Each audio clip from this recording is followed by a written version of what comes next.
Kaya ang ating pag-aaralan ngayon, manggagaling sa aklat ng 2 Corinthians chapter 5, verse 6 to 10. Ang sabi niya rito sa mabuting balita, kaya't laging malakas ang aming loob. Alam namin habang kami narito pa sa katawang lupa, hindi kami makakapasok sa tahanang inihanda ng Panginoon, sapagkat namumuhay kami batay sa pananampalataya at hindi sa mga bagay na nakikita. Malakas ang aming loob at mas gusto pa nga namin iwan ang katawang ito na aming tinatahanan ngayon upang manirahan na sa piling ng Panginoon.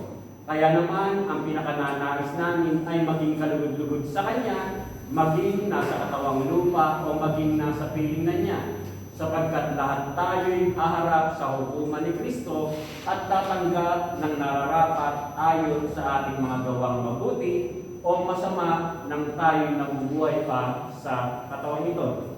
Ang pinakang key verse natin sa hapon ito ay yung verse 7. Ang sabi nga niya rito, sapagkat namumuhay kami batay sa pananampalataya at hindi sa mga bagay na nakikita. Ang mensahe ng Panginoon sa hapon ito ay may titulong The Attributes of Faith o ang mga katangian ng pananampalataya. Bago po tayo magpatuloy sa ating mensahe, manalangin muna tayo.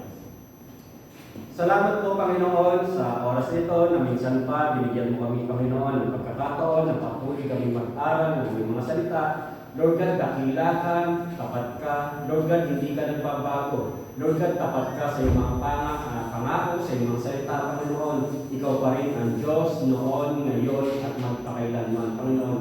Lord God, sovereign ka, Panginoon. Kontrol mo ang lahat ng bagay, Panginoon. Lord God, salamat po, Diyos, sa oras nito na minsan pa naririto po kami, Panginoon, at lumalapit at patuloy namin kinikilala ang iyong kabanalan at patuloy na humihingi, Panginoon, ng paglilinis sa mga oras at sandali na hindi kami nagiging karapat-dapat sa iyo. Patawad po, Panginoon, sa aming mga pagkukulang, sa isip man, sa salita man, o sa gawa man, Panginoon. At ang dalangin ko nga po, O Diyos, na tunay na maging karapat-dapat, Panginoon, ang bawat isa sa mga sandaling ito. Higit ang iyong mga panlingkod na minsan pa ay naririto, nagagamitin mong maghahayag ng iyong mga salita. Patuloy kong dalangin na nawa sa tulong at gabay, Panginoon, ng iyong Santong Espiritu. Lord God, patuloy mong ipaunawa, Panginoon, ang mensahe sa oras nito at patuloy na maintindihan namin, maunawaan namin ang nais mong ipahiwatig, ituro sa mga sandaling ito. At dalangin mo nga po, Diyos, na tunay nga, na tulungan mo ang iyong mabanlikod upang may deliver ko na may kasimplihan ang iyong mga salita upang nasabihin mas maintindihan at maunawaan ng bawat isang makikinig, Panginoon, ang mga salita mo upang nasabihin patuloy at patuloy na ito ang magiging katulong at kaagapay upang makalakad ng naayon sa iyong panooban, Panginoon.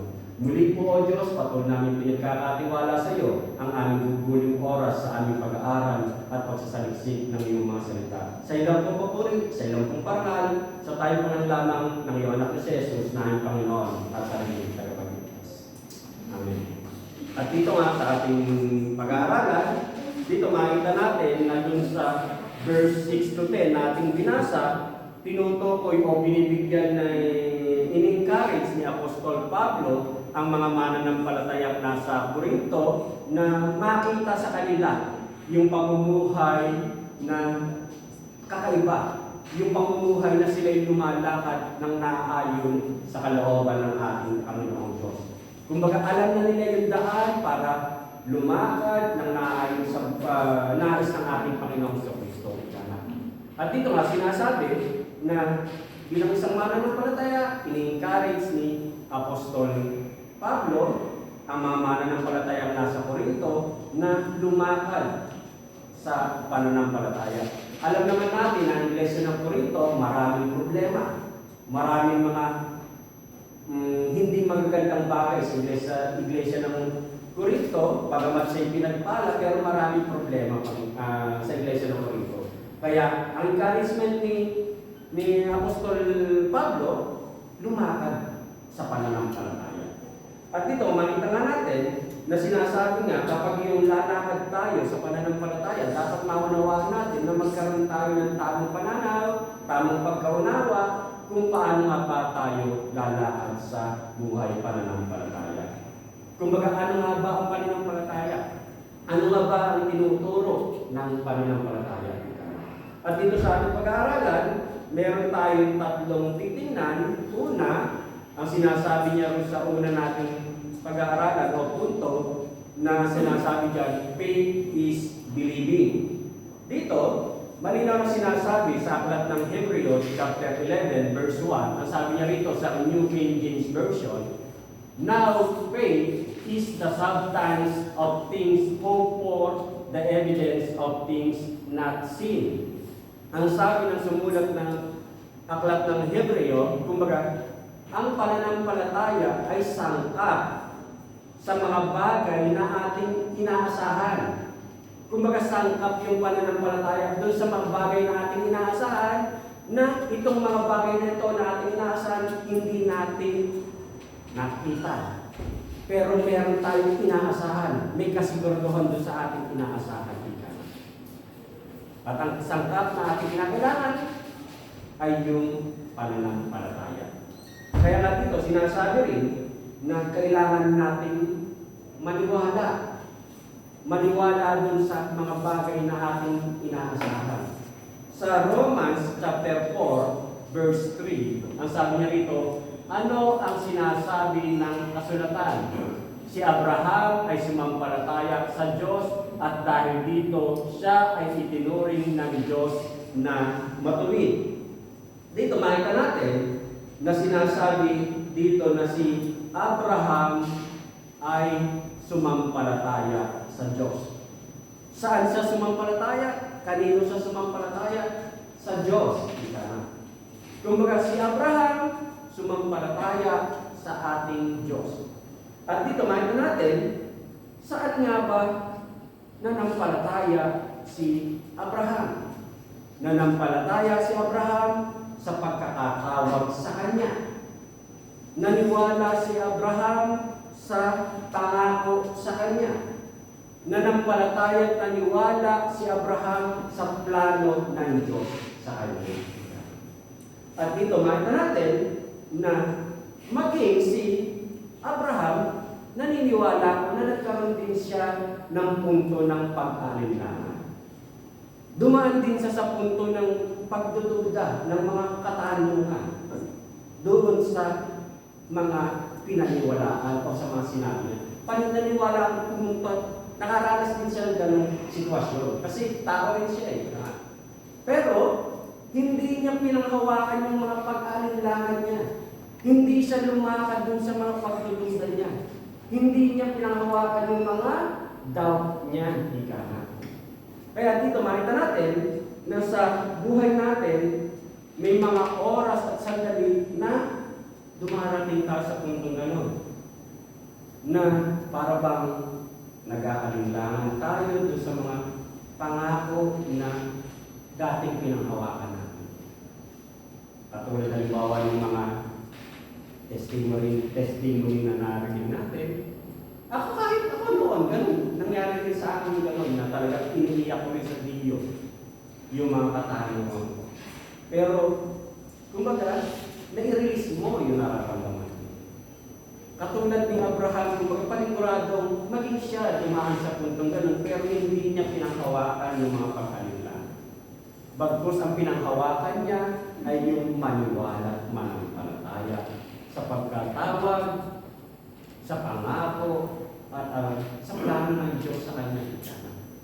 At dito, makikita natin na sinasabi nga niya rito, faith is believing in what God says. Kung baga yung pananampalataya, ang pinaniniwalaan natin ay kung ano yung sinabi at ipinangako ng Diyos sa atin. At dito makikita natin na bagamat hindi malinaw, hindi mo maintindihan, pero pinaniniwalaan mo yung pangako ng Diyos sa iyo. Kumbaga yun yung faith is believing in what God says. Kahit para bang malabo, hindi mo maintindihan, hindi mo makita, pero pinaniniwalaan mo yung pangako ng Diyos, yung sinabi ng Diyos, yung plano ng Diyos sa iyo. At dito nga makita natin na sinasabi nga niya rito na ang nagiging problema kasi minsan na dahil nga kapag mali ang pananaw natin, kapag mali ang pagkaunawa natin sa pananampalataya, doon talaga tayo nadadaw. Kapag mali yung pagkaintindi natin sa pananampalataya, yung misunderstanding sa faith na tinatawag. Katulad halimbawa, ngayon, linggo.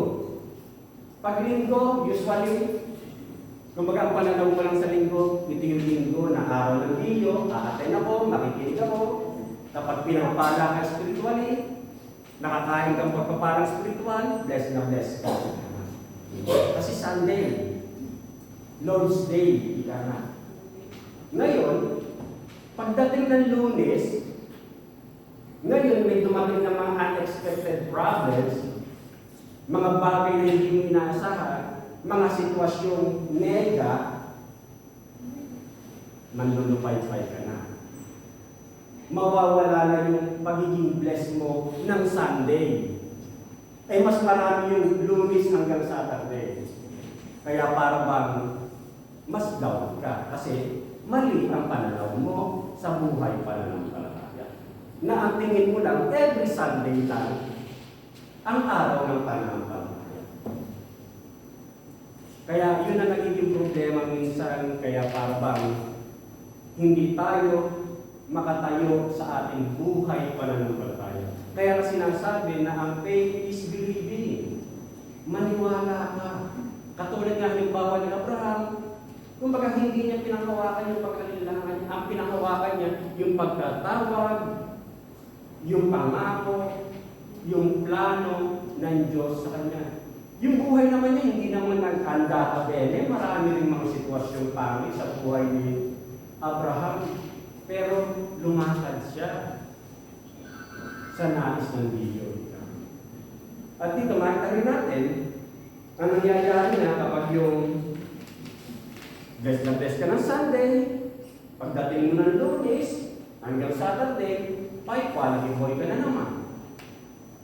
Kumbaga, hindi ka talaga lumalakad sa buhay pananampalataya. Ang pananaw mo lang talaga, every Sunday lang ang buhay pananampalataya. Kumbaga, ang kakain lang ako ng spiritual na pagkain every Sunday. Yung Monday to Saturday, wala. Kaya talagang kusi-kusi ang nagiging buhay pananampalataya. Ang isa pa nangyayari minsan na maling pagkaunawa sa buhay pananampalataya, na akala mo kapag yung lalakad ka sa buhay pananampalataya, akala mo laging bisyo, laging pene, na tinanggap ko, lalakad ako sa nais ng Diyo, ang akala ko laging tutuposto, laging tutubene. Hindi. May mga rough road din sa ating buhay pananampalataya. May sakit. May hirap. Paano mo masasabing lumalakad ka sa buhay pananampalataya kung laging bisyo ang buhay mo? Kasi lalo na nung bago ang mananampalataya, akala mo, kumbaga, magiging tutuposto ang sitwasyon ng buhay. Pero, kabaligtaran na nangyayari. Hindi ganon. Kaya nga, faith is believing, maniwala sa pangako, sa paglakad, sa pagkatawag ng Diyos sa iyo. Kaya nga sinasabi dun sa verse 9 ng ating text, ang sabi niya dun sa verse 9, kaya naman, ang pinakananais namin ay maging kalugod-lugod sa Kanya. Maging nasa katawang lupa o maging nasa piling na niya. Ang sabi niya rito, ang pinakananais namin ay maging kalugod-lugod, ang sabi ni Apostol Pablo. Ibig sabihin, ang pinakananais namin ay maging kalugod-lugod. Ibig sabihin, kahit hindi tutuposto, kahit hindi bene, ang ninanais mo pa rin ay yung magiging kalugod-lugod sa pinakananais ng Diyos. Kumbaga lumakad ka pa rin sa nais ng Diyos kahit hindi mo maintindihan, kahit hindi mo maunawaan, kahit nangihina ka, tatayo ka kasi lumalakad ka sa buhay pananampalataya. Dito makita nga natin na in all circumstances, in good or in bad, kumbaga ang nananais, sinasabi ni Pablo, pinauunawa sa atin bilang lumalakad sa buhay pananampalataya. Kumbaga, ang nais pa rin natin ay yung katanggap-tanggap sa Diyos yung ating gagawin. Kumbaga, sa tulong ng Diyos, kumbaga, by means of pagpapasalamat sa biyaya at pinagkakalob niya, tatayo tayo. At ang nanangisip pa rin natin ay yung makalulugod sa Kanya. Magbibigay glory pa rin sa Kanya. Mahirap, pero yun yung nais ng Diyos eh. Mas nalulugod ang Diyos yung parang alam ng Diyos na nahihirapan ka, pero yun yung pinipilit mong gawin yung kalugod-lugod sa Kanya, yun yung mapangong samyo para sa Kanya. Na alam niya na hirap ka, pero ginagawa mo yung bagay na makalulugod sa Kanya. Yun yung mapangong samyo para sa ating Panginoon. At dito nga makita natin na sinasabi nga niya rito, ang sabi niya rito, maging nasa katawang lupa o maging nasa pilingan niya. Habang narito tayo sa lupang ito, ika nga, sa katawang lupang ito, ika nga, yung struggle talagang narito. Yung struggle, yung susundin ko ba yung pangihina ko o gagawin ko yung mas makalulugod sa Diyos. Kaya nga dito makita natin kung pinangunawa rito ni Pablo, alam naman natin na si Pablo, kumbaga, siya yung nagtutuloy sa iglesia ng Corinto. Maraming galing sa kanya kasi tinutuloy niya ang iglesia ng Corinto.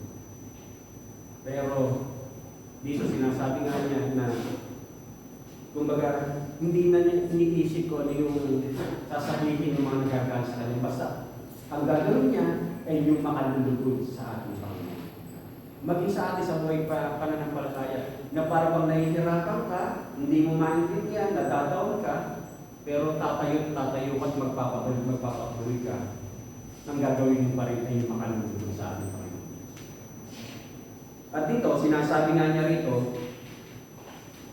sa Hebrew, yung faith, ang pinakapangkaraniwan ng translation ng faith sa Hebrew, yung belief or trust, yung paniniwala o yung paniniwala pananampalataya, At dito, makita natin na sinasabi nga niya rito, faith in Hebrew word is translated as belief or trust in relation in God and fidelity in Him. Yung pagtitiwala natin sa Diyos at katapatan natin sa Kanya. Yung pagtitiwala natin sa Diyos, katapatan natin sa Kanya. Ibig sabihin, in good or in bad, kumbaga magiging tapat din tayo sa Kanya. Kasi nga, naniniwala tayo sa Kanya, meron tayo pananampalataya sa Kanya.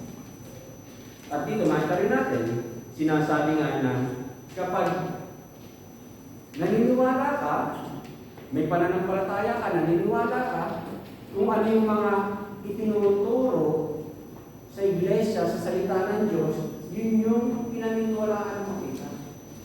Kahit, kumbaga, kahit parang nahihirapan ka, hindi yung, kung ano lang yung gusto mong paniwalaan, yun lang ang pinaniniwalaan mo kita. Kasi minsan, kapag yung parang itinutuwid ka na ng salita ng Diyos, ay ayaw mo magpatuloy kasi hindi mo siya pinaniniwalaan. Namipili ka kung ano lang yung pinaniniwalaan.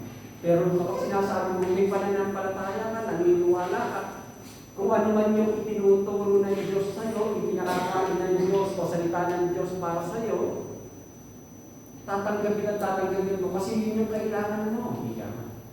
Yun yung kailangan natin. At dito, makikita natin na sinasabi nga niya rito, faith is believing based on who is God and not on what we know of ourselves.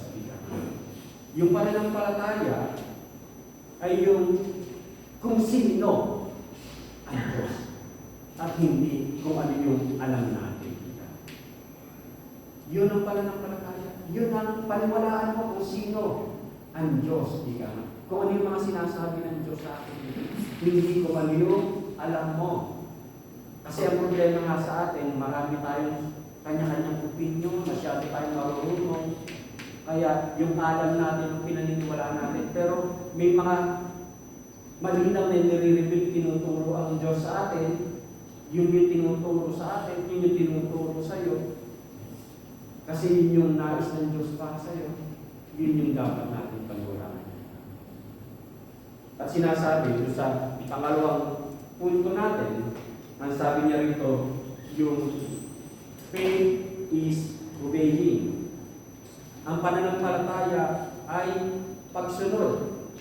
Sinasabi nga dito na there cannot be faith in God without obedience. Kalakip ng pananampalataya ay ang pagsunod.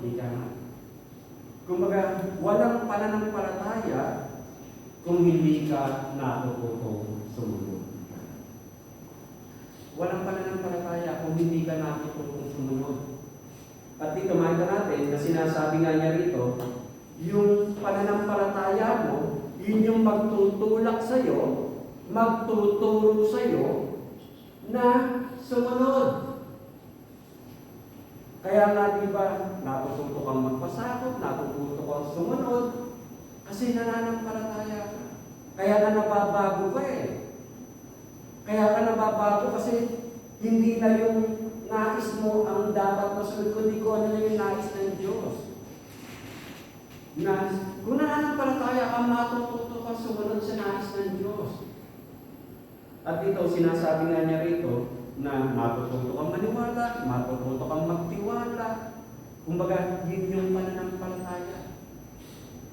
At dito makita nga natin, sinasabi nga niya rito, there cannot be faith unless the belief is followed by action. Kumbaga yung, sabi ko nga kanina na, tawag dito,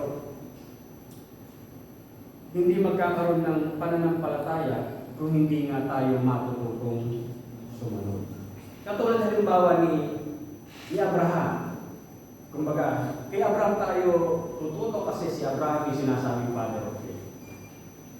Si Abraham, kung naniwala lang siya, nanampalataya lang siya, pero nanatili lang siya kasama yung kanyang pamilya, hindi siya pumunta sa lugar ng Kanaan, kumbaga, buhay pa yung pananampalataya niya.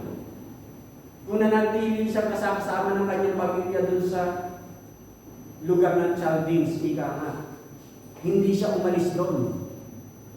Kahit hindi niya alam kung ano yung mangyayari sa kanyang pupuntahan sa lupang Kanaan.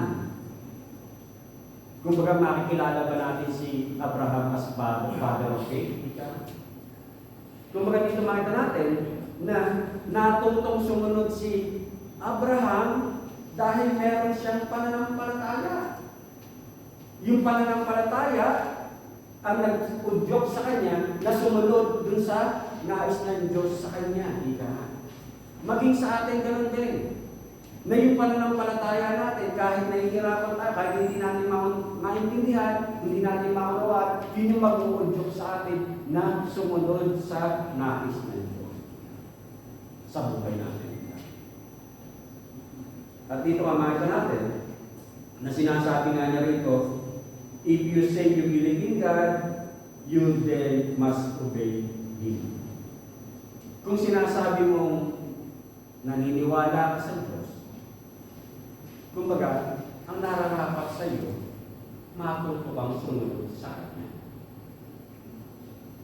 Kasi nga, marami tayong gusto, marami tayong mga vision sa buhay. Dito makita natin na kung may pananampalataya talaga tayo na ang magiging priority na natin sa mga plano natin sa buhay, laging nakasegue na sa nais ng Diyos para sa atin. Kumbaga naka-align sa Kanya. At dito makita natin na sinasabi nga niya dito na yung pamumuhay natin, kaya nga di ba doon sa made of salvation, ika nga, laging tinuturo yung puso na ang magiging sentro na natin ay ang ating Panginoon sa Kristo. Siya na yung magiging sentro ng buhay natin. Na sa mga plano natin, sa mga ginagawa natin, kumbaga, ang ating Panginoon sa Kristo na ang ating magiging sentro. Yun na yung magiging, at sinasabi nga niya rito, na kung may pananampalataya, yun yung mag-uudyok sa iyo. Na tawag dito na sumunod. At dito nga makita natin, sinasabi nga niya rito, katulad halimbawa, dumarating sa buhay mo yung katanungan minsan na yung pagsusuruin mo, halimbawa, yung buhay mo kung ligtas kaya ako. Awan ko kung, lalo na yung, kahit ako nung bago ako pumapasok yung mga ganun na tanong ko, awan ko sa inyo, papasok sa inyo ganun na tanong ko. Ligtas kaya ako. Ngayon, ang tingnan natin, ano ba yung priority ko sa buhay ko? Ano ba yung pinatakaran ko? At dito makita natin na yung buhay ko ba ay nakatuon sa sarili ko pa rin o sa nais ng Diyos? Maging sa atin, kung susuriin mo yung buhay pananampalataya mo, may pagtitiwala ba talaga ako? May buhay, may pananampalataya ba talaga ako?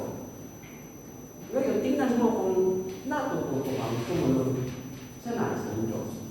Doon mo masasabi kung buhay yung pananampalataya. Kasi nga, matututo kang sumunod din yung pagtuturo sa iyo sumunod yung pananampalataya. Katulad nga ni Abraham, na masasabi mo bang nananampalataya siya kung nanatili lang siya dun sa lugar niya, hindi siya lumipat dun sa sinasabi ni Yahweh na dito ka pumunta sa lugar ng Kanaan at ito yung pangako ko sa iyo na magiging ang lahi mo parang bituin sa dami, ang lahi mo ikaw.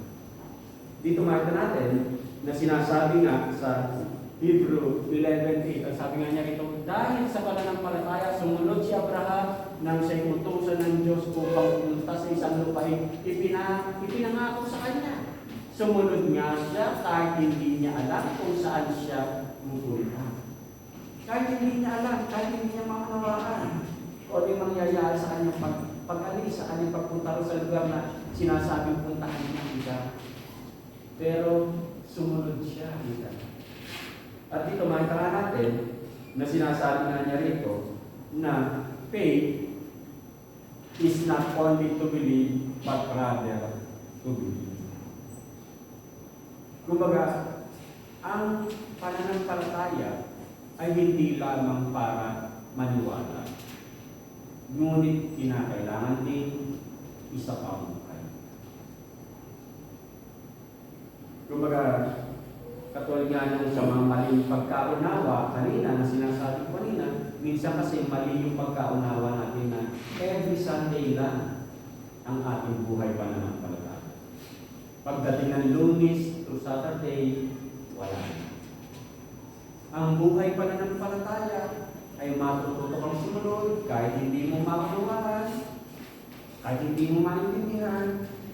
At ang buhay pananampalataya, hindi lang basta naniwala ka, nag-guess ka kayo dito, pero hindi mo naman sinasabuhay. Kailangan mo isa pang buhay. Kailangan mo isa pang buhay kung ano yung mga naririnig mo. Yung mga natututunan mo. Doon mo masasabi, meron kang pananampalataya. At dito makita natin na dapat nga nating maunawaan na malinaw na sinasabi sa salita ng Diyos, maging ang mga demonyo, sinasabi nila, sumasampalataya sila. Malinaw na sinasabi ni James, sa chapter 2, verse 19 ng James, sumasampalataya ka na ang Diyos ay isa. Di ba? Mabuti naman. Ang mga demonyo man ay sumasampalataya rin at nanginginig pa. Kaya nga, dito makita natin na sinasabi ni James na maging yung mga demonyo, sinasabi nila na sumasampalataya sila. At dito sinasabi, nanginginig pa, natatakot pa sila. Natatakot pa sila. Ngayon, kung titingnan natin, kung susilin natin yung ating sarili na kumbaga, nananampalataya pa talaga. Dito makikita natin na yung mga demonyo, yung mga away, may takot. Pero hindi sila sumusunod. Ngayon, masasabi mong masusuri mo na kung buhay yung pananampalataya kung natututo ang sumunod. Kahit nahihirapan ka. Kahit paunti-unti pero natututo ang sumunod. Kahit piano-piano, pero nagkakaroon ng pagbabago na natututo piano-piano sumusunod ka. At dito makita natin na sinasabi nga niya rito na ang nagiging problema kasi minsan na maaaring sabihin mo nga na sumusunod. Kasi iba yung sinasabi nga na parang talagang yung iba yung nahuhulog ka sa pagkakasala na talagang sinasadya mo. Yun na yung wala kang pagnanais na baguhin ka. Kasi kapag nahuhulog ka sa pagkakasala, hinihingi mo tawag, may pagnanais kang mapagtagumpayan mo yung mga kahinaan mo. Kumbaga, buhay pa na ng palataya. Pero kapag yung talagang sinasadya mo na talagang wala na, parang pasok na dito, labas dito, ay mag-isip-isip ka. Meron nga kaya akong buhay pananampalataya. Kasi mali naman sinasabi rito na maging ang mga demonyo. Sinasabi nila na nananampalataya sila. Nanginginig pa nga eh. Natatakot pa nga. Ang kaibahan lang doon ay hindi sila sumusunod. Yung pangatlo na ating pag-aaralan, ang sabi niya rito, faith is working. Pag sinabi mong working, kumbaga may resulta, gumagana. At dito, may natin na sinasabi niya rito, the Bible tells us that we must walk by faith. Ang sabi rin sa English version, for we walk by faith and not by sight. For we live by faith and not by sight. Sa mga English version. Ngayon, dun sa text nga natin, ang sabi niya rito, sapagkat namumuhay kami batay sa pananampalataya at hindi sa mga bagay na nakikita. Doon sa isang English version, ang sabi niya rito, I have to live my life in faith without seeing Him. Dito makita natin na sinasabi niya rito na kinakailangan kong pangunahan ang buhay ko sa pananampalataya without seeing Him. Sino? Ang ating inaasahan, ang ating Panginoon sa Kristo. Na kinakailangan kong pangunahan. Kumbaga, ang buhay ko talaga, ang ninanais ko na talaga ay mamuhay sa pananampalataya. I had to live my life in faith. At dito makita natin na dun sa verse 6 na ating text na pinag-aaralan sa hapon ito, sabi niya rito, kaya't laging malakas ang aming loob, alam namin habang kami narito pa sa katawang lupa, hindi kami makakapasok sa tahanang inihanda ng Panginoon. Ang sabi ni Pablo sa unang bahagi, kaya't laging malakas ang aming loob. Ibig sabihin, mayroong assurance, may kasiguraduhan, ika nga, na kahit hindi tutubosto yung sitwasyon mo ngayon, magiging tutubenya din yan. Magiging maayos din yan, ika nga. Kaya nga sinasabi rin sa salita ng Diyos kahit kapag sinabi mo sa pag natapos na yung nabasa mo yung kabuuan ng salita ng Diyos sa Biblia, in the end, Christian will be victorious. Kaya nga sinasabi dito ni Pablo, laging malakas ang aming loob. Oo, nahihirapan ako. Hindi maganda yung sitwasyon ko ngayon. Pero, sigurado na magiging apostol. Sigurado yung tagumpay ko in the end. Yun yung sinasabi ni Pablo. May assurance siya, may kasiguraduhan siya. Kahit nahihirapan ako ngayon, kahit nalulungkot ako, kahit lupay-pay ako sa sitwasyon ko ngayon, pero ang pinangahawakan ko, magiging mananagumpay ako kasi yun yung pangako ng Diyos. Na may tutulong ako, na tutulong sa akin na magiging mananagumpay. Yun yung pangako niya. Kaya malakas yung loob niya ika. Kahit may mga nagpe-persecute kay Pablo, pero malakas sa kanyang loob. Kahit may mga nagbabanta sa buhay niya, pero may kasiguruhan, may katiyakan yung kanyang pinagsasabi. At dito, makikita natin, ang sabi nga niya rito, alam namin habang kami narito pa sa katawang lupa, hindi kami makakapasok sa tahanan inihanda ng Panginoon. Yung hindrance, yung hadlang. Habang narito pa tayo sa katawang lupa ito, kumbaga hindi pa rin talaga natin yung makakapasok. Pero yung inaasahan mo, may kasiguraduhan. Kaya ngayon, battle within the flesh and the spirit natin. Yung pagnanais mong makasunod sa kalooban ng Diyos natin. Oo, nahihirapan ka. Pero meron mong kasiguraduhan na magiging mananagumpay ka. At dito, sinasabi sa Romans chapter 4, verse 1 to 3, ang sabi niya rito, tungkol kay Abraham na ating ninuno, ano naman ang masasabi natin? Ano ang kanyang karanasan tungkol sa bagay nito? Kung itinuring siya ng Diyos na matuwid dahil sa mga nagawa niya, may pagmamalaki sana siya. Ngunit wala siyang may pagmalaki sa paningin ng Diyos. Ano ang sinasabi ng kasulatan? Si Abraham ay sumampalataya sa Diyos at dahil dito, siya ay itinuring ng Diyos na matuwid. Dito makita natin na sinasabi nga niya rito na once you obtain salvation dahil sa ating pananampalataya, kumbaga, matututo na tayong mamuhay ng may pagsunod sa Kanya. At dito makita rin natin, yung pagsunod nito, ito rin yung tutulong sa atin na makagawa o magpagamit sa gawain. Katulad nga halimbawa ng testimony natin kanina, sabi ni Brother Jude sa isang kapatid natin na kahit nasa edad na, mga medyo advanced sa edad, pero nagpapatuloy pa. Kasi nga, katulad ng sinasabi rin sa 2 Corinthians, hindi nasasayang. Hindi nasasayang yung ating mga pagpapagal. Kung hindi na nasasayang yung ating mga pagpapagal. At dito makita rin natin, sinasabi nga niya rito, na nagagawa natin itong mga bagay nito, nagagawa natin ang magsunod o makapaglingkod sa Kanya dahil ang Diyos ang siyang nagbigay din ng biyaya na sumunod sa Kanya. Kumbaga kung bakit din natin nagagawa ito. At sinasabi nga na bilang isang mananampalataya, ang isang pinaunawa sa atin dito na kung may pananampalataya tayo, dapat talaga kumbaga, may makita. Kumbaga kanina, ang sabi, faith is believing, matututo kang maniwala.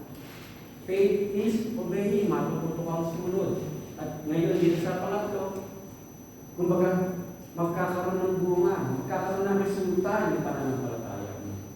Kaya nga sinasabi ni James sa chapter 2, verse 14 to 22, mga kapatid, ano ang pakinabang kung sabihin ng isang tao na siya'y may pananampalataya, ngunit hindi naman niya itong pinapatunayan sa gawa? Ibig sabihin, wala ang nangyayari. May liligtas ba siya ng ganong uri ng pananampalataya? Halimbawa, may isang kapatid na walang maisuot at walang makain. Kung sasabihin ninyo sa kanyang patnubayang kanawan ng Diyos, magbihis ka at magpakabusog, ngunit hindi naman ninyo siya binibigyan ng kanyang kailangan. Ano ang silbi niyon? Gayon din naman, patay ang pananampalatayang walang kalakip na gawa. Ngunit may nagsasabi, may pananampalataya ka at may gawa naman ako. Ipakita mo sa akin kung paano maaaring magkaroon ng pananampalataya ng walang mga gawa. At ipakikita ko naman sa iyo ang aking pananampalataya sa pamamagitan ng aking mga gawa. Sumasampalataya ka na ang Diyos ay isa, di ba? Mabuti naman, ang mga demonyo man ay ay sumasampalataya rin at nakikinig pa. Isa kang hangal, nais mo bang patunayan ko sa iyo na walang kabuluhan ang pananampalatayang walang kasamang gawa? Hindi ba ang ating amang si Abraham ay itinuring ng Diyos na matuwid dahil sa kanyang mga gawa nang ihandog niya sa dambana ang anak niyang si Isaac? Dito ay makikita mong magkalakip ang kanyang pananampalataya at mga gawa at naging ganap ang kanyang pananampalataya dahil sa kanyang mga gawa. Dito makita natin na yung pananampalataya ni Abraham mayroong resulta. Sumunod siya at yung anak niya na sinasabing sa kanya magmumula yung lahi ng butuin, kaisa-isa ang anak niya sa mga sandali nito, si Isaac, pero hiniling na ialay niya. Pero sumunod at sumunod pa rin siya. Para tingnan kung talagang may pananampalataya sa kanya. Kahit alam naman ng Diyos na alam niya, pero kumbaga parang ang kilala rin ni Abraham ang kanyang kalalakay. At dito, makita nga natin na sinasabi nga niya rito, faith and works never separated. Kaya kung meron kang pananampalataya, makita sa iyong mga ginagawa. Kung ano yung pamumuhay mo. At dito makita rin natin, faith without works is useless. Kaya ang pananampalataya mo ay baliwala kung walang pagbabago sa iyo. Kung walang ginagawa, ika. Kaya ang sinasabi, patay ang pananampalataya mo kung walang resulta. Kung walang nangyayaring pagbabago, ika. At dito makita rin natin na sa oras ng mga sitwasyon para bang nasusubo ka o may mga kabigatan ka, baka sinusuri lang talaga ang laman ng susunod. At dito makita rin natin na sa oras ng mga ganong pagsubok, masasabi natin may pananampalataya tayo kung ano ba yung mas nangingibabaw sa atin. Yung pangamba, yung takot, yung pagkalinlangan, o yung nangingibabaw sa iyo sa oras na ikaw ay nalulungkot, nahihirapan, ay may kapayapaan ka.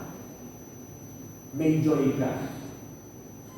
May kasiguraduhan ka. Sa oras na nagdadawan ka, kumbaga, ano ba ang pagharap mo sa oras na ikaw ay nahihirapan? Kumbaga para bang nagkakaroon ka ba ng kapanatagan na maayos din ang lahat? Doon naman nasabi kung talagang ano ba ang laman ng puso. Kasi minsan kailangan na dumaan sa mabibiling sitwasyon para masuri mo kung ano ang kalalagayan talaga ng buhay pa niya. At dito, sinasabi nga niya rito sa minsan idadaan ka ng Diyos sa mga disappointments at heartaches, hindi para saktan, kundi para isaayos ang karakter at puso. Anak, tingnan mo yung lesson, hindi yung pain. Kumbaga minsan talagang may tinuturo lang ng Diyos kung bakit tayo sumarang sa ganung sitwasyon. Kumbaga sa ating paglakad, sa ating buhay pananampalataya, lalo na yung mas abante sa kanyang paglakad sa buhay pananampalataya, maging sa bawat isa sa atin kung paano tayo malakad sa ating buhay pananampalataya, masusuri mo.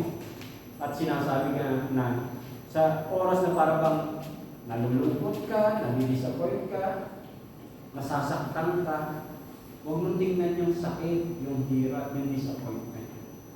Ang tingnan mo ay kung ano yung turo na binibigay kung bakit dumaraan sa ganyan sitwasyon. Kaya nga, sa ating pagtatapos, ang pinapaalala sa atin na sa buhay pananampalataya, kumbaga, maniwala ka, sumunod ka, kumbaga, kumilos ka. Kumbaga, ito yung pinaunawa ng Diyos sa bawat isa sa atin. Manalangin ka. Minsan pa po, O Diyos, maraming salamat naman sa mga paalala mo, may pinagkaloob mo sa hapong ito, O Diyos. Lord, at tunay nga na, ikaw din po siyang tunay na nagbigay ng pananampalataya sa bawat isa sa amin. Binigyan mo kami, Panginoon, ng pananampalataya para magkaroon kami ng kaligtasan. Binigyan mo kami, Panginoon, ng pananampalataya para mapaglingkuran ka, Panginoon. Sumunod sa iyo, Panginoon. Binigyan mo kami, Panginoon, ng pananampalataya para i-sanctify, linisin ang aming buhay spiritual, Panginoon. Kung bakit dumadaan din kami sa mga oras na para kami nahihirapan, Panginoon. Pero salamat po, Panginoon, sapagkat alam namin na sa buhay namin, Panginoon, meron katiyakan na ang lahat ay magiging apostol, Panginoon. Magiging maayos din ang lahat, Panginoon, sapagkat ikaw ang siyang nangako, Panginoon.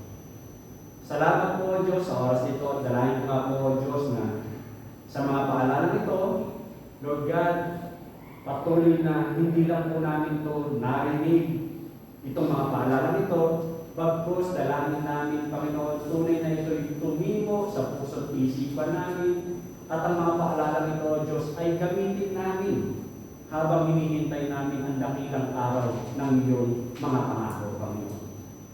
Lord God, salamat po, Diyos, sa Santong Espiritu na tunay nga na kami mga anak mo, Panginoon. Salamat po, Diyos, sa oras ito, dalayan ko na ang mga parolang ito ay patuloy mong pagyamanin sa aming puso't isipan at patuloy namin gamitin bilang patotoo na ang aming buhay pananampalataya ay buhay, Panginoon, sapagkat ito'y aming isa sa pamumuhay, Panginoon.